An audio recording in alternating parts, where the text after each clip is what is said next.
దేవుని నుండి ప్రభు అయిన క్రీస్తు యేసు నుండి కృపయు సమాధానము మీకు కలుగునుగాక. ఆమేన్.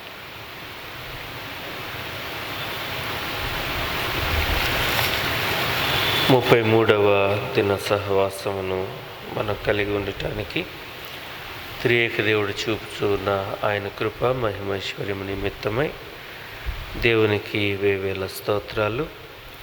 మీ అందరికీ మన రక్షకుడు యేసుస్వామి మహోన్నతమైన నామములో శుభములు. ఈ 31వ అధ్యాయము లాబాను గారు తిరుగు ప్రయాణమైన సందర్భాన్ని మనం చూస్తూ ఉన్నాం. ఇది ప్రధానమైన ఆలోచనగా మనకు కనబడుతూ ఉంది. అయితే వచనాల వారీగా మనం ఆలోచన చేస్తూ ఉంటే మొదటి 13 వచనాలలో మొదటి భాగము ఆయనకు ప్రభు ఇస్తున్న దర్శనము ద్వారా ఆయన తిరిగి వెళ్ళటానికి ప్రయత్నం చేస్తూ ఉన్నాడు.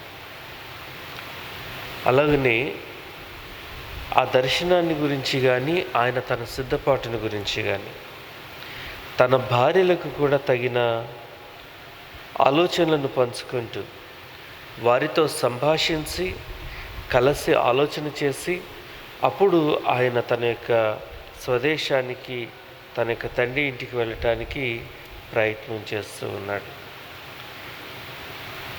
ఈ 13 వచనాల భాగంలో ప్రాముఖ్యంగా 3వ వచనం మనం చూస్తే అక్కడ మనకు కనబడే ఆలోచన దేవుని యొక్క దర్శనము. నీ పితరుల దేశమునకు నీ బంధువుల యొద్దకు తిరిగి వెళ్ళుము, నేను నీకు తోడై ఉండేదనని యాకోబుతో చెప్పగా. ప్రారంభం నుంచి ఉన్నటువంటి వచనాలు కొన్ని ఉన్నాయి. అక్కడ యాకోబు పట్ల లాబాను యొక్క కుమారులకు లాబానుకు ఉన్నటువంటి ప్రతికూలత, అంతవరకు చాలా ఆత్మీయంగా ఉన్నటువంటి అనుభవాలలో మొదటి 14 సంవత్సరాలు గడిచాయి. ఈ చివరి 6 సంవత్సరాలు 20 సంవత్సరాలు పూర్తిగా ఆయన ఇక్కడ పద్దన్రాములో లేదా హారానులో లేదా సిరియా అనబడుతున్నటువంటి ఈ స్థలంలో ఉన్నటువంటి ఆ సంవత్సరాలు, వీటిలో మొదటి 14 సంవత్సరాల్లో ఏ విధమైన ఇబ్బంది లేదు. ఎందుకనంటే వారి మధ్య ఉన్న బంధుత్వం ఇంకా బలపడింది. ఆ రావటం ఒక రక్త సంబంధికునిగా యాకోబు గారు తన మేనమావ గారి ఇంటికి వచ్చాడు. వచ్చిన తర్వాత 1 మాసం గడిచిన తర్వాత వారి యొక్క రక్త సంబంధం కాస్త మరికొక క్రొత్త సంబంధంలోనికి వైవాహిక జీవితం ద్వారా రాబోయేటువంటి తరాలు కూడా ఈ అనుబంధంలో కొనసాగేటువంటి భాగ్యాన్ని ప్రభు ఇచ్చారు. ఇరువురు భార్యల ద్వారా ఆయన కలిగి ఉన్నటువంటి 14 సంవత్సరాల్లో లాబాను యొక్క కుమారులకు కానీ లాబానుకు కానీ యాకోబును గురించి ఏ మాత్రం కూడా విచారం లేదు. ఎందుకనంటే ఉన్నది పెడుతున్నారు, తింటున్నాడు, ఎక్కడో పండుకుంటాడు, అతని పని అతను చూసుకుంటాడు, ఒక దాసునిగా ఆ ఇంటిలో ఉన్నాడు. తన భార్యలను కలిగి ఉన్న ఆ ఇంటికి అల్లుడు అయినా ఆనాటి దినాల్లో అప్పటి పరిస్థితులు మనం ఆలోచన చేస్తే ఆయనకేమీ స్వేచ్ఛా స్వాతంత్ర్యాలు లేవు. కేవలం దాసునిగా ఉన్నాడు. జీతము లేనటువంటి దాసుడు. జీతం ఏంటంటే భార్యలు మాత్రమే ఆయన జీతం. కనుక అప్పటి పరిస్థితుల్లో వీరికి ఏ విధమైన ప్రతికూలత లేదు. కనుకనే వెళ్ళిపోతాను అంటే కూడా ఏమంటున్నాడు ఆయన లాబాను గారు, ఇంకా ఉండమని చెప్పి బ్రతిములాడి నీ కటాక్షము నా ఎడల ఉన్న ఎడల అని మరి అడిగి ఆయనను తన దగ్గర ఉంచటానికి ప్రయత్నం చేశాడు. అంటే బహుశా లాబాను గారి యొక్క ఉద్దేశంలో జీతం అనంటే ఏమైనా ఆహారం అడుగుతాడనుకున్నాడో, లేదంటే ఇంకెవరినైనా దాసిని భారీగా అడుగుతాడు అనుకున్నాడో, మరి ఏం ఉద్దేశాలో మనకు అర్థం కాదు. కానీ ఉండమని మాత్రం బలవంతం చేసి ఉంచిన తర్వాత ఆ లాబాను గారి యొక్క పరిస్థితి, అతని యొక్క కుమారుల పరిస్థితి, యాకోబుతో తాము కలిగి ఉన్న అనుబంధం విషయంలో ఎలాగ మారిపోయిందనంటే యాకోబు తమ ఆస్తినంతటినీ దోచుకుంటూ ఉన్నట్లుగా అతన్ని ఒక దొంగగా చూడటం మొదలుపెట్టారు.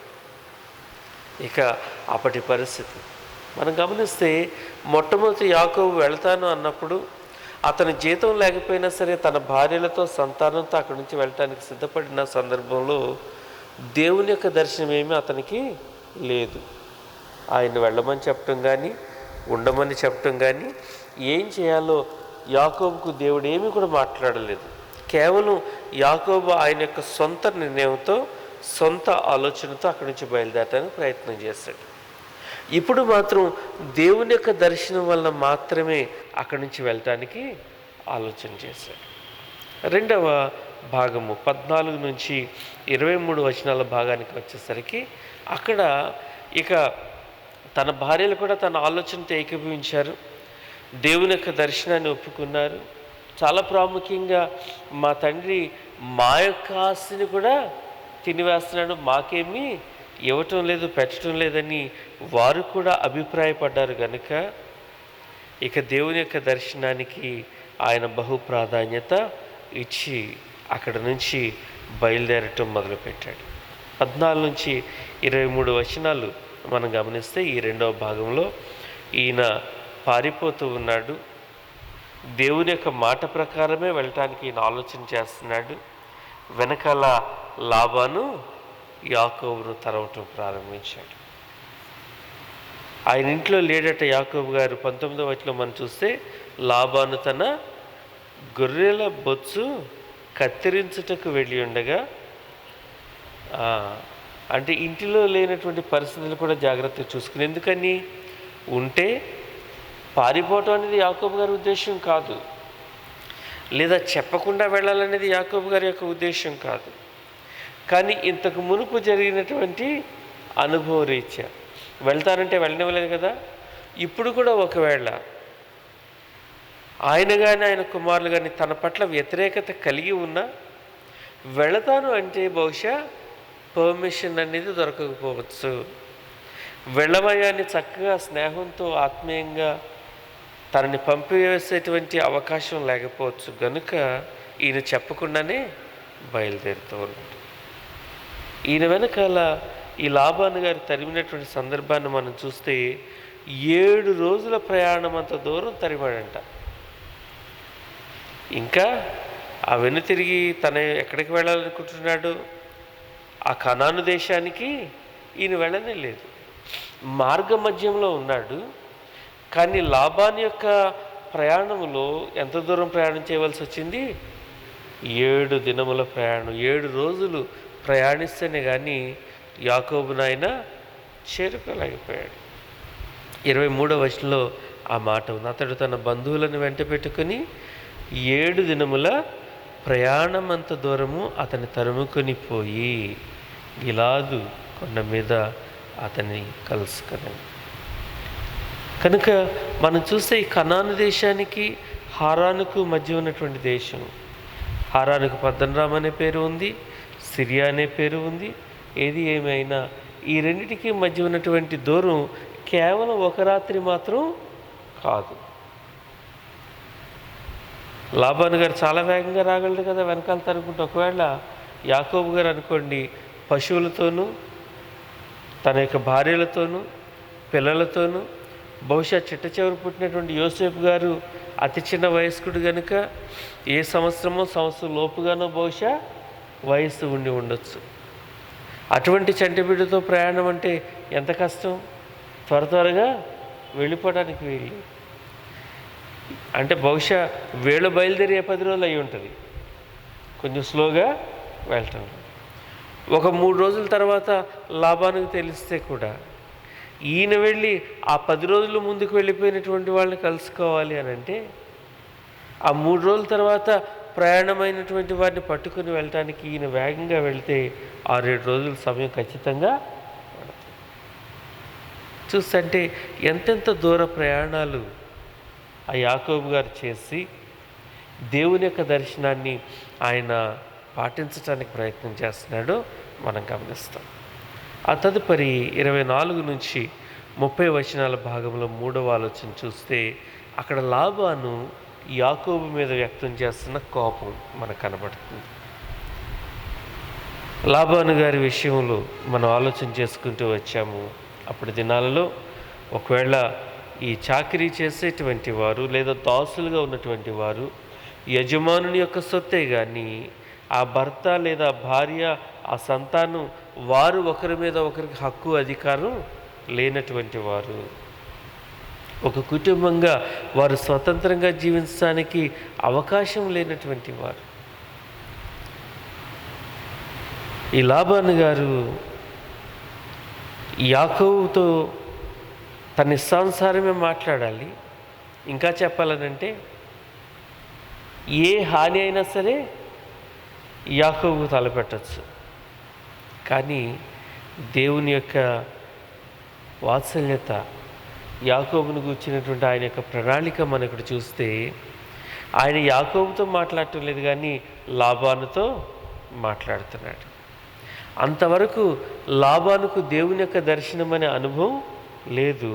ఇప్పుడు మొదటిసారి మాట్లాడుతూ ఉన్నప్పుడు యాకోబును గురించి ఆయన తెలియచేస్తున్నారు. 24వ వచనంలో లాబాను పొందుకున్న ఈ దైవ దర్శనం, నీవు 3వ వచనం నుంచి చూడండి, 3వ లైన్ నుంచి 24వ వచనం, నీవు యాకోబుతో మంచిగాని చెడ్డగాని పలుకకము, జాగ్రత్త సుమి అని అతనితో చెప్పాను. లేకపోతే ఈయన మాట్లాడేటువంటి మాటలు ఇక్కడ చూడండి, నన్ను మోసపుచ్చావు, పిచ్చి పట్టినట్టుగా పారిపోయావు, కత్తితో చెరపట్టినట్లుగా వీళ్ళందరినీ తీసుకుని వెళ్ళిపోతున్నావు. ఆయన ఈ మాటలు మాట్లాడుతున్నటువంటి ఆ ప్రస్తావన మనం చూస్తుంటే ఎంత కోపం ఆయనకుంటే ఈ మాటలు ఉంటాయి. అయితే జ్ఞాపకం చేసుకుంటున్నాడు, మరలా యాకోబు గారితోనే ఈయన చెప్తున్నాడు 29వ వచనం వచ్చేసరికి, ఆయన ఏం చేయాలనో చేయట, మీకు హాని చేయుటకు నా చేతనవును. అంటే లాబాను యొక్క వాస్తవమైన ఉద్దేశం ఏంటి? హాని చేయాలని. కనపడితే పట్టుకుని కొడతాడో చంపుతాడో ఏం చేస్తాడు. అటువంటి ఉద్దేశం చేత ఈ లాబాను గారు వచ్చాడు. పైగా ఆయన యొక్క ఆలోచనలు ఇక్కడ మనం చూస్తుంటే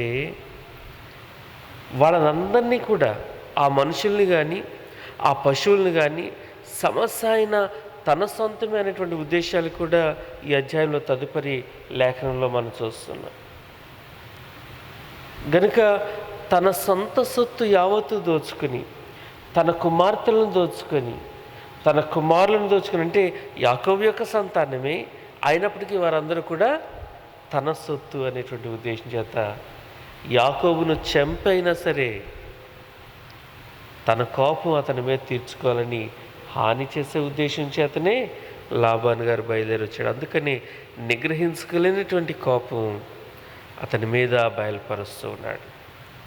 31 నుంచి 37 వరకు 4వ ఆలోచనలో మనం చూస్తే ఇక్కడ లాబాను మోపుతూ ఉన్నటువంటి నెపాలను బట్టి యాకోబు గారికి కలుగుతున్న కోపం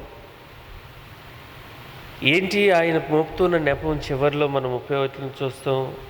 వెళితే వెళ్ళొచ్చు కదా, నా గృహ దేవతలను నువ్వు దొంగిలించి వెళ్తున్నావయ్యా, నా దేవతలను ఎలా దొంగిలిత్తివి? ఈ కుటుంబం యావత్తు కూడా విగ్రహారాధికులుగా ఉన్నటువంటి కుటుంబమే. అప్పటి వరకు కూడా యాకోబు గారు ఈ ఇంట ప్రవేశించి ఈ ఇంటిలో నుంచి మరలా వెళ్ళేటువంటి సమయం వరకు తన భార్యలతో సంతానంతో ఆయన దేవునికి భయపడిన వ్యక్తిగా, తన తండ్రి ద్వారా, తన యొక్క తాత ద్వారా, తన యొక్క పితరుల ద్వారా తెలుసుకున్న దేవుడు, తన అనుభవంలో తను దర్శిస్తున్నటువంటి దేవునికి భయపడే వ్యక్తిగా యాకోబు గారు ఉన్నాడే కానీ లాబాను యొక్క కుటుంబం మొత్తం విగ్రహారాధికులుగా ఉన్నారు. గనుకనే ఆ ఇంటిలో ఉన్నటువంటి ఆ విగ్రహాల దొంగతనాన్ని గురించి లాబాను గారు బాధపడుతున్నాడు. అవి నాకు కావాలని కోరుకుంటూ ఉన్నాడు. ఈ 31 నుంచి 37 వచనాల్లో యాకోబు యొక్క కోపము ఎలాగున లాబాను మీద రగులుకుంటూ ఉందో మనం చూస్తే ఆయన చెప్తున్నాడు, ఆ విగ్రహాలు ఎవరి దగ్గర ఉంటే వారు బ్రతకూడదు అంటున్నాడు 32వ వచనం. ఎందుకని? తాను అమితంగా ప్రేమించిన రాహేలే వాటిని దొంగిలించిందంట. మనం జ్ఞాపకం చేసుకున్నాం కదా, ఆ గొర్రెల బొచ్చు కత్తిరించేటువంటి సమయం అని చదువుకున్న ఆ వాక్యంలోనే 19వ వచనంలో ఉన్నటువంటి తదుపరి మాట ఏంటి? రాహేలు తన తండ్రి ఇంటనున్న గృహదేవతలను దొంగిలెను. చూస్తున్నారా? విగ్రహారాధికులుగా మాత్రమే కాదు, ఎక్కడెక్కడో పూజించడం కాదు, తమకొక గృహదేవత. మీకు ఫ్రెండ్స్ ఉంటే తెలుస్తుంది. ఇలవేల్పు అని ఉంటారు మన స్నేహితులకి, తెలుసా? ఇలవేల్పు. ఇలవేల్పు అంటే ఏంటి? ముక్కోటి దేవతల్లో దేవుళ్ళలో ఎవరో ఒకరు మరలా తమ యొక్క ఇంటి దేవతగా దేవుడిగా ప్రతిష్ఠించుకుని ఇంటిలో ఆ విగ్రహానికి మొక్కుబడులు చేసుకుంటారు. ఇంకా చాలా సెంటిమెంట్ అన్నమాట.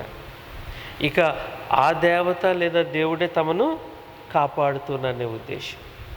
లాబాను యొక్క ఇంటి వారందరి పరిస్థితులు కూడా అలాగనే ఉన్నాయి, రాహేలు లేయాలతో సహా. రాహేలు బహుశా ఇంకా ఎక్కువై ఉండొచ్చు, ఎందుకనంటే ఆమె మొదటి నుంచి కూడా తండ్రికి చేదోడు వాదుడుగా ఉన్నటువంటి కుమార్తె.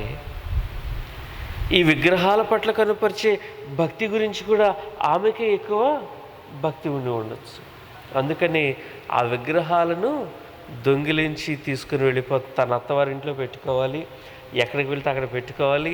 ప్రతిరోజు ఆ పూజా పునస్కారాలు చేసుకుంటూ తమ యొక్క ఇష్టదైవాన్ని పూజిస్తే తమకు క్షేమం కలుగుతుంది, లాభం కలుగుతుంది అనేటువంటి ఉద్దేశం. ఆ తదుపరి మనం చూస్తే 5వ ఆలోచన 38 నుంచి 42 వచనాలలో యాకోబు యొక్క ఆవేదన లాబాను దగ్గర ఆయన వెళ్ళబుచ్చుకుంటూ ఉన్నాడు. ఈ సంభాషణలు గడిచాయి, ఏమీ దొరకలేదు లాబాను గారికి. ఎందుకు? చాలా తెలివి ప్రదర్శించింది అక్కడ రాహేలమ్మ గారు కదా, చాలా తెలివి ప్రదర్శించింది. ఆ తండ్రి గారికి ఏదో చెప్పేస్తుంది, అయ్యా కోపడకండి, నేను మీ ఎదుట నిలబడలేకపోతున్నాను. ఆ ప్రస్థానం గడిచిన తర్వాత ఏమీ దొరకలేదు కనుక ఇప్పుడు యాకోబు గారు లాబానుతో మాట్లాడుతూ ఆయన గతించినటువంటి ఉద్యోగ జీవితం, దాస్యపు జీవితం, వీటిని జ్ఞాపకం చేస్తూ తన నమ్మకత్వాన్ని అక్కడ చెప్పుకుంటున్నాడు. నేను ఎలాగన్నా పనిచేసాను, అసలు నీకే తెలియదయ్యా, నేను ఎంత కష్టపడ్డానో, ఏ విధమైన నష్టం వచ్చిందో, ఆ నష్టం కూడా నీకు తెలియకుండా నష్టం నేను పెట్టుకున్నాను. దావీదు గారు ఆ సింహం నోటిలో నుంచి గొర్రెపోతును రక్షించి ఉంటారు. ఈ యాకోబు గారి విషయంలో కూడా తక్కువ అనుభవాలు ఏమీ ఆయనకు లేవు. దావీదు గారి కంటే వందల సంవత్సరాలకు పూర్వం ఈయన గొర్రెల కాపరిగా మనుష్య సంచారం లేనటువంటి అడవులలో దుష్టమృగాల మధ్యలో తన మామగారి మందలు మేపుతూ ఉంటే ఎన్నో భయంకరమైన కష్టాలు, ఇబ్బందులు, దుష్టమృగాలు, క్రూర మృగాల యొక్క ఆ అటాక్స్ మధ్య ఆయన ఉండి ఉంటాడు. కానీ తన మందలకు జరుగుతున్నటువంటి కష్టము, నష్టం కూడా యజమానుడైనటువంటి ఆ లాబాను గారికి తెలియకుండా ఆ నష్టం కూడా ఈయనే పెట్టుకున్నట్టు ఎంత నమ్మకంగా ఆ లాబాను గారి దగ్గర సేవకునిగా ఈయన ఉన్నాడు. తనకి ఆవేదన వెళ్ళబుచ్చుకుంటూ ఏ రీతిగా దేవుని యొక్క దర్శనం వలన అక్కడి నుంచి బయలుదేరుతూ ఉన్నాడో లాబాను గారితో పంచుకుంటున్నాడు.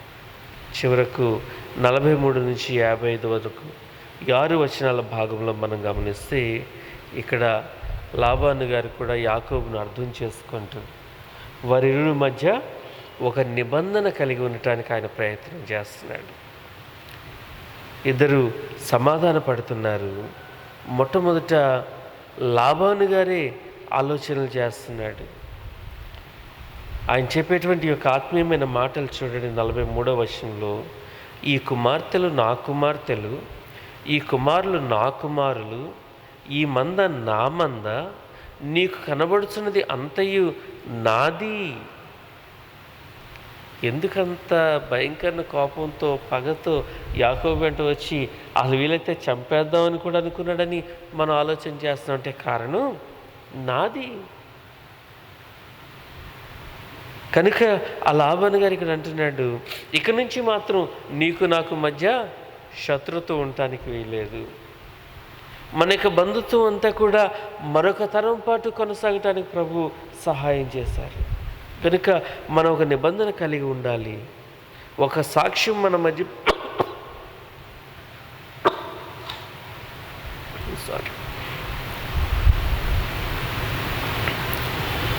నిబంధన కొరకైన ఏర్పాట్లు లాబాను గారు యాకోబుతో చేయిస్తూ ఉన్న తరుణంలో యాకోబు గారు తన పనివారితో చెప్పి ఆ మనుషులందరితో ఒక రాళ్ల కుప్పను అక్కడ కూర్పించాడు తన బంధుజనాంగం అందరితో.